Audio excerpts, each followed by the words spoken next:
ఈరోజు the Hindu news పేపర్లో important current affairs articles చూద్దాం అండ్ దాని వెనుకున్న స్టాటిక్ జీకే పార్ట్ కూడా చూద్దాం. అండ్ వీడియో స్లోగా చెప్పినట్టు అనిపిస్తే 1.5x or 2x speed prefer చేయండి. ఫస్ట్ ఆర్టికల్ ఎన్జేఏసీ యాక్ట్ గురించి వచ్చింది. ఆల్రెడీ మనం ప్రీవియస్ అనాలిసిస్లో ఎన్జేఏసీ యాక్ట్ గురించి క్లియర్గా చదువుకున్నాం. ఎన్జేఏసీ అంటే నేషనల్ జ్యుడిషియల్ అపాయింట్మెంట్స్ కమిషన్. ఈ యాక్ట్ గురించి ఆల్రెడీ చదువుకున్నాం. ఇది ఎన్నో కాన్స్టిట్యూషనల్ అమెండ్మెంట్ యాక్ట్. సో ఆ నెంబర్ కమెంట్ సెక్షన్లో కమెంట్ చేయండి. ఆల్రెడీ మనం ప్రీవియస్ డే చూసాము దీని గురించి క్లియర్గా. సో అది కమెంట్ చేయండి. అండ్ దీని గురించి సింపుల్ థింగ్ ఏంటంటే 2014లో ఇది యాక్చువల్గా పార్లమెంట్లో ప్రెసిడెంట్ అసెంట్ పొందింది. And the very next year 2015లో సుప్రీంకోర్టు అది ఆ యాక్ట్ అన్కాన్స్టిట్యూషనల్ అని చెప్పేసి స్ట్రక్ డౌన్ చేసింది. స్ట్రక్ డౌన్ చేయడంతో మళ్ళీ కొలీజియం సిస్టమ్ అమల్లోకి వచ్చింది. ఆల్సో ఇక్కడ మనకి ఈ ఆర్టికల్లో మెమరాండమ్ ఆఫ్ అండర్స్టాండింగ్ ఒకటి చేసుకుంది ఏపీ గవర్నమెంట్ విత్ సిస్కో కంపెనీతో ఒక మెమరాండమ్ ఆఫ్ అండర్స్టాండింగ్ అనేది చేసుకుంది. ఎందుకంటే డిజిటల్ స్కిల్స్ డెవలప్మెంట్ మన స్టేట్లో డిజిటల్ స్కిల్స్ డెవలప్మెంట్ కోసం ఒక ఎంఓయూ చేసుకుంది. రీసెంట్లీ ఏ కంపెనీతో ఏపీ గవర్నమెంట్ ఎంఓయూ చేసుకుందని చెప్పేసి డిజిటల్ స్కిల్స్ డెవలప్మెంట్ కోసం ఏ కంపెనీతో చేసుకుందని చెప్పేసి క్వశ్చన్ అడిగే అవకాశం ఉంది. స్టేట్ ఎగ్జామ్స్కి ఇంపార్టెంట్ ఇది. నెక్స్ట్ ఆర్టికల్లో సహయోగ్ పోర్టల్ గురించి వచ్చింది. సహయోగ్ పోర్టల్ అంటే ఇది ఒక unified framework to combat cyber క్రైమ్ని అరికట్టడానికి, అంటే దాన్ని కంబాట్ చేయడానికి, దానికి అగెనెస్ట్గా ఫైట్ చేయడానికి ఒక యూనిఫైడ్ ఫ్రేమ్వర్క్ అనేది ఈ సహయోగ్ పోర్టల్. అండ్ ఈ ఆర్టికల్లో నెక్స్ట్ థింగ్ ఇంపార్టెంట్ ఏంటంటే Shreyas Singhal versus union of India. ఈ కేస్ జడ్జిమెంట్ అనేది ఇంపార్టెంట్ మనకి. ఈ కేసు 2015లో జడ్జిమెంట్ ఇచ్చింది. ఏమిటంటే సెక్షన్ 66A స్ట్రక్ డౌన్ చేసింది. యాక్చువల్గా ఈ section 66A of information technology act 2000 ఏంటంటే ఈ 66A ఏం చెప్తుందంటే కమ్యూనికేషన్ డివైజెస్ ఉంటాయి కదా. సో కమ్యూనికేషన్ డివైజెస్ ద్వారా ఆఫెన్సివ్ మెసేజెస్ పెట్టడాన్ని క్రిమినలైజ్ చేస్తుంది. అదొక crime. Offensive messages communication devices ద్వారా ఆన్లైన్లో పెట్టడం అనేది ఒక క్రైమ్ అని చెప్పేసి 66A చెప్తుంది. సో దాన్ని 2015లో స్ట్రక్ డౌన్ చేసింది supreme court. In which case Shreyas Singhal versus union of India. ఈ ఆర్టికల్లో అంతవరకు ఇంపార్టెంట్. అండ్ మనకి నెక్స్ట్ ఆర్టికల్లో మనకి ఇక్కడ వంశధార రివర్ ఏ డిస్ట్రిక్ట్లో ఉంది అనేది ఇంపార్టెంట్.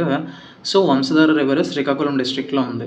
అండ్ ఇది మనకి స్టార్ట్ అవ్వడము కలాహండి డిస్ట్రిక్ట్లో స్టార్ట్ అవుతుంది. ఒడిషా నుంచి ఇది స్టార్ట్ అవుతుంది. ఒడిషాలో స్టార్ట్ అయ్యి అది అలా శ్రీకాకుళంలో ఎంటర్ అవుతుంది ఏపీలోకి. సో వంశధార రివర్ అనేది important. So and Gotta barrage కూడా ఈ వంశధార నది మీద ఉంది. Gotta barrage is situated on which river అని చెప్పేసి అడగవచ్చు. అండ్ ఆల్సో దీని ట్రిబ్యూటరీ ఒకటి ఏంటంటే మహేంద్ర తనయ వంశధార రివర్ యొక్క ట్రిబ్యూటరీ. అండ్ ఈ ఆర్టికల్లో మనకి యూనియన్ హెల్త్ మినిస్టర్ ఎవరంటే జేపీ నడ్డా అని ఇచ్చారు. స్వర్ణాంధ్ర రిలేటెడ్ ఒక ఆర్టికల్ వచ్చింది ఇక్కడ. ఇందులో మనకి దీని మీనింగ్ ఇంపార్టెంట్. ఇంపెరేటివ్ అంటే తప్పనిసరి, అత్యవసరం అనే అర్థం వస్తుంది. ఇంపెరేటివ్ అంటే ఇంపార్టెంట్ ఆర్ ఎసెన్షియల్. సో దీని సినోనిమ్ అనేది ఇంపార్టెంట్. ఎస్ఎస్సి ఎగ్జామ్స్కి ఎస్పెషల్లీ ఇంపార్టెంట్. ఇక్కడ ఇచ్చిన ఆర్టికల్ వచ్చింది AP to set up 2 million roof top solar units in a year. 1 ఇయర్లో 2 million roof top solar units setup చేయాలని చెప్పేసి ఏపీ ఒక టార్గెట్ తీసుకుంది. సో అండర్ విచ్ స్కీమ్ ఏంటంటే పిఎం సూర్యఘర్ స్కీమ్. ఈ స్కీమ్ ద్వారా ఏంటంటే రూఫ్ టాప్ సోలార్ సిస్టమ్స్ని సెటప్ చేస్తుంది. ఈ స్కీమ్ సెంట్రల్ సెక్టర్ స్కీమ్. ఇది కొన్ని సబ్సిడీస్ కూడా ఇస్తుంది. ఇలా సెటప్ చేసినందుకు సబ్సిడీస్ ఇస్తుంది. అండ్ ఇన్స్టలేషన్ ఈజీ చేయడానికి ఈ స్కీమ్ అనేది డిజైన్ చేశారు. ఈ ఆర్టికల్ మనకి సీఎం టు లాంచ్ మార్గదర్శి బంగారు కుటుంబం ఆన్ ఉగాది. సో ఇది గవర్నమెంట్ స్కీమ్ అయితే కాదు. This is not a government scheme but A public initiative. ఇది ఒక పబ్లిక్ ఇనిషియేటివ్. ఏంటంటే ఈ స్కీమ్ యొక్క మెయిన్ డిజైనింగ్ ఏంటంటే టాప్ 10% వెల్దీ ఫ్యామిలీస్ ఉంటాయి కదా, అవి బాటమ్ 20% పూర్ ఫ్యామిలీస్కి సపోర్ట్ చేసేలాగా డిజైన్ చేశారు ఈ స్కీమ్ని. సో ఇది ఒక public initiative, not a government scheme. And ఇక్కడ ఈ ఆర్టికల్లో కచ్చతీవు ఐలాండ్ గురించి వచ్చింది. కచ్చతీవు ఐలాండ్ అనేది అన్ఇన్హాబిటెడ్ ఐలాండ్ లొకేటెడ్ ఎక్కడంటే పాక్ స్ట్రైట్లో ఉంది. పాక్ స్ట్రైట్ అనేది ఇండియాకి శ్రీలంకకి మధ్యలో ఉంది. పాక్ స్ట్రైట్ అంటే అదొక water body which divides the mainland India and Sri Lanka. So Palk strait అనేది situated between India and Sri Lanka. ఈ పాక్ స్ట్రైట్లో ఈ కచ్చతీవు ఐలాండ్ అనేది ఉంది. ఎక్కడ ఉందంటే location 10 miles north east of Rameswaram. ఇండియాలో ఉన్న రామేశ్వరం నుంచి 10 మైల్స్ నార్త్ ఈస్ట్‌లో ఉంది. అండ్ శ్రీలంకన్ సైడ్ నుంచి ఒక 9 మైల్స్ దూరంలో ఉంది. సో మిడిల్‌లో ఉంది. So Katchatheevu island is located where అంటే in Palk strait between India and Sri Lanka. And ఈ ఆర్టికల్లో మనకి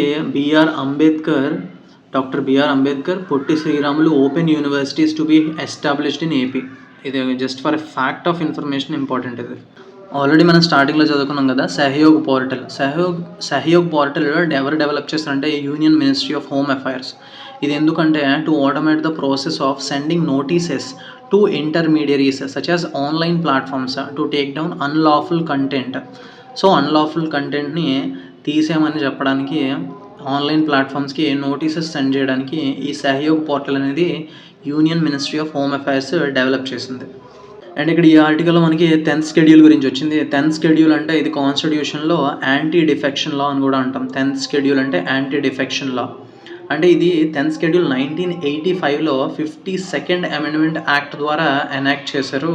ఈ యాంటీ డిఫెక్షన్ లా ఏంటంటే ఎలక్టెడ్ ఎంపీస్ ఎవరైతే ఉంటారో వాళ్ళు పొలిటికల్ స్టెబిలిటీకి భంగం కలిగించకుండా ఉండడానికి, వాళ్ళు ఒక పార్టీ నుంచి ఇంకో పార్టీకి జంప్ అయిపోతూ ఉంటారు కదా, సో ఆ డిఫెక్ట్ అవ్వకుండా, సో యాంటీ డిఫెక్షన్ లా వాళ్ళు ఒక పార్టీ నుంచి ఇంకో పార్టీకి వెళ్ళిపోకుండా, సో పొలిటికల్ ఇన్స్టెబిలిటీ క్రియేట్ అవుతుంది దానివల్ల. సో పార్టీస్ చేంజ్ అవుతూ ఉంటాయి. హార్స్ ట్రేడింగ్ అనేది జరుగుతుంది. హార్స్ ట్రేడింగ్ అంటే డబ్బులు ఇచ్చి మా పార్టీకి వచ్చేయండి అని చెప్పేసి వాళ్ళని కొనడం అలాంటివి జరుగుతుంటాయి. సో అలాంటివి అరికట్టడానికి, సో అలాంటి సిచ్యువేషన్ పొలిటికల్ ఇన్స్టెబిలిటీ తీసుకురాకుండా ఉండడానికి, అలా జరగకుండా ఉండడానికి యాంటీ డిఫెక్షన్ లా అని చెప్పేసి 1985లో ఇంట్రొడ్యూస్ చేశారు. 52nd amendment act very important. ఇది రైల్వే ఎగ్జామ్స్లో కానీ ఎస్ఎస్సి ఎగ్జామ్స్లో కానీ అడుగుతుంటారు ఎక్కువ. సో రిపీటెడ్ క్వశ్చన్ ఇది పీవైక్యూ. అండ్ ఇక్కడ మనకి ఇది కాకపోతే ఈ గ్రూప్ ఆఫ్ ఎంపీస్ ఉంటారు కదా, ఒక పొలిటికల్ పార్టీ నుంచి ఇప్పుడు రూలింగ్ పొలిటికల్ పార్టీకి వెళ్ళిపోదాం అనుకుంటే మెర్జర్ అయితే వెళ్ళిపోవచ్చు. మెర్జర్ అంటే 2/3 మెంబర్స్ వెళ్ళిపోతే దాన్ని మెర్జర్ అంటాం మనం. అదే స్ప్లిట్ అయితే 1/3 మెంబర్స్ అయితే వెళ్ళిపోవడానికి రెడీగా ఉంటే దాన్ని అన్కాన్స్టిట్యూషనల్ చేస్తుంది మళ్ళీ. ఇప్పుడు 91st అమెండ్మెంట్ యాక్ట్ ద్వారా 2003లో స్ప్లిట్ని జస్టిఫై చేయలేదు, స్ప్లిట్ని అన్కాన్స్టిట్యూషనల్ అని చెప్పేసి దాన్ని స్ట్రక్ డౌన్ చేశారు 2003లో. మెర్జర్ అయితే యాక్సెప్టబుల్, 2/3 మెంబర్స్ అయితే వెళ్ళిపోవచ్చు, కానీ 1/3 మెంబర్స్ వెళ్తే మాత్రం వాళ్ళు ఏదైతే సీట్ ఉందో దాన్ని కోల్పోతారు. సో అండ్ ఆల్సో ఈ ఫైనల్ డెసిషన్ యాంటీ డిఫెక్షన్ జరిగిందా లేదా అనే డెసిషన్ లోక్సభలో అయితే స్పీకర్, రాజ్యసభలో అయితే రాజ్యసభ చైర్మన్ డెసిషన్ తీసుకుంటారు. అండ్ ఈ decision subject to judicial review. And ఆ డెసిషన్ని సరైందా కాదా, కరెక్ట్గా తీసుకున్నారు లేదా అని చెప్పేసి సుప్రీంకోర్ట్ జ్యుడిషియల్ రివ్యూ చేయొచ్చు, ఆ డెసిషన్ని రివ్యూ చేయొచ్చు. So that's it. So 10th schedule మీద ఇంపార్టెంట్ స్టాటిక్ జీకే అయితే టోటల్గా కవర్ చేస్తాం మనం. అండ్ మన minister of road transport and highways ఎవరంటే నితిన్ గడ్కరీ. ఇక్కడ minister of state for commerce and industry Jitin Prasada. Top 10 commodities of India's exports to US. ఈ top 10 కూడా ఇంపార్టెంట్ కాదు, 1, 2, 3 కొంచెం చదువుకుందాం, ఎందుకంటే టాప్ ఏమున్నాయో అవి important. Drug formulations, biologicals, pearl, precious, semi precious stones, and third petroleum products. And ఇక్కడ మనకి minister of state for minority affairs ఎవరంటే జార్జ్ కురియన్. అండ్ ఈ ఆర్టికల్లో యూనియన్ లేబర్ మినిస్టర్ ఎవరంటే మన్సుఖ్ మండవియా. అండ్ ఇక్కడ ఒక చిన్న ఆర్టికల్ వచ్చింది మనకి, India Singapore ink letter of intent for green and digital shipping corridor. And India and Singapore ఇక్కడ మనకి లెటర్ ఆఫ్ ఇంటెంట్ అంటే ఒక ఇంటెన్షన్తో, అంటే ఫ్యూచర్లో ఒక లెటర్ ఆఫ్ ఇంటెంట్ అంటే రిటర్న్ లెటర్ అని అర్థం. Letter of intent to develop a green and digital shipping corridor. ఈ కారిడార్ డెవలప్ చేద్దామని చెప్పేసి ఒక విల్లింగ్నెస్తో ఒక లెటర్ ఆఫ్ ఇంటెంట్ అంటే నథింగ్ బట్ రిటర్న్ లెటర్ అని అర్థం. So maritime digitalisation and decarbonisation projects మీద కొలాబరేట్ చేయాలని చెప్పేసి ఈ లెటర్ ఆఫ్ ఇంటెంట్లో ఉంది. And near zero GHG emission technologies and adoption of digital solutions. GHG అంటే నియర్ జీరో అంటే zero green house gas emissions. So ఈ ఆర్టికల్లో మనకి బ్లాక్ సీ గురించి వచ్చింది. So black sea bordering countries important మనకి. సో బర్గర్ టీ అనేది చిన్న షార్ట్ కట్, ఇక నైబరింగ్ కంట్రీస్, ఈ బార్డరింగ్ కంట్రీస్ గుర్తుపెట్టుకోవడానికి బర్గర్ టీ.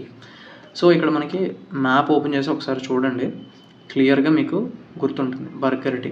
ఇక్కడ టీ అంటే టర్కీ, ఆర్ అంటే రొమేనియా, జీ అంటే జార్జియా, ఆర్ అంటే రష్యా, యూ అంటే ఉక్రెయిన్. ఇప్పుడు మీరు బి అంటే ఏంటో కమెంట్ చేయండి. ఒకసారి మ్యాప్ ఓపెన్ చేసి క్రోమ్లో సెర్చ్ చేసి చూడండి, బి అంటే ఏంటో కమెంట్ చేయండి. అండ్ ఇక్కడ దీని మీనింగ్ ఇంపార్టెంట్. మెడిల్ అంటే ఇంటర్ఫియర్, ఇంట్రూడ్ అంటే కలుగజేసుకోవడం అని. మెడిల్ సినోనిమ్ ఎస్ఎస్సి ఎగ్జామ్స్కి ఇంపార్టెంట్. ఇక్కడ మనకి దీని మీనింగ్ ఇంపార్టెంట్. గాంట్లెట్ అంటే ఛాలెంజ్ చేయడం, అంటే సవాల్ విసరడం. So gauntlet meaning important. So దీనికి అదర్ మీనింగ్ ఏంటంటే మన చేతికి గ్లౌ ఒకటి వేసుకోవడం. స్టీల్ గ్లౌస్ ఉంటాయి కదా రాజుల దగ్గర, అంటే ప్రీవియస్ ఓల్డ్ మూవీస్ చూస్తే మీకు ఆర్మరీ లాగా వాళ్ళు వేసుకుంటారు కదా యుద్ధాలకు వెళ్ళినప్పుడు. సో చేతికి గ్లవ్ అంటే స్టీల్ టైప్లో ఒక గ్లౌస్ ఉంటే దాన్ని ఒక ప్రొటెక్షన్ కింద యూజ్ చేస్తే దాన్ని గాంట్లెట్ అంటారు. సో అలాగే దీనికి అదర్ మీనింగ్ ఏంటంటే ఛాలెంజ్, సవాల్ విసరడం, గాంట్లెట్. ఇక్కడ ఎక్సల్ట్స్ మీనింగ్ ఇంపార్టెంట్. ఎక్సల్ట్స్ అంటే బీ జాయ్ఫుల్ ఆర్ ఎలేటెడ్, అంటే బీ హ్యాపీ, అంటే చాలా హ్యాపీగా ఉండడం. ఎక్సల్ట్స్ మీనింగ్ ఇంపార్టెంట్. అండ్ ఈ ఆర్టికల్లో మనకి ICC chairman Jay Shah and FIFA president Gianni Infantino, ఈ ఫ్యాక్ట్స్ ఇంపార్టెంట్. సో ఈ ఆర్టికల్లో sports and related personalities important కదా. అందులో మనికా బాత్రా అండ్ యశస్విని గోర్పాడే వీళ్ళిద్దరూ paddlers. So table tennis players related to table tennis. And ఈ ఆర్టికల్లో మనకి 2032 ఒలింపిక్ గేమ్స్ ఎక్కడ జరుగుతాయి అంటే బ్రిస్బేన్లో జరుగుతాయి. 2028 ఒలింపిక్ ఎక్కడంటే లాస్ ఏంజల్స్లో జరుగుతున్నాయి. That's it. Thank you for watching.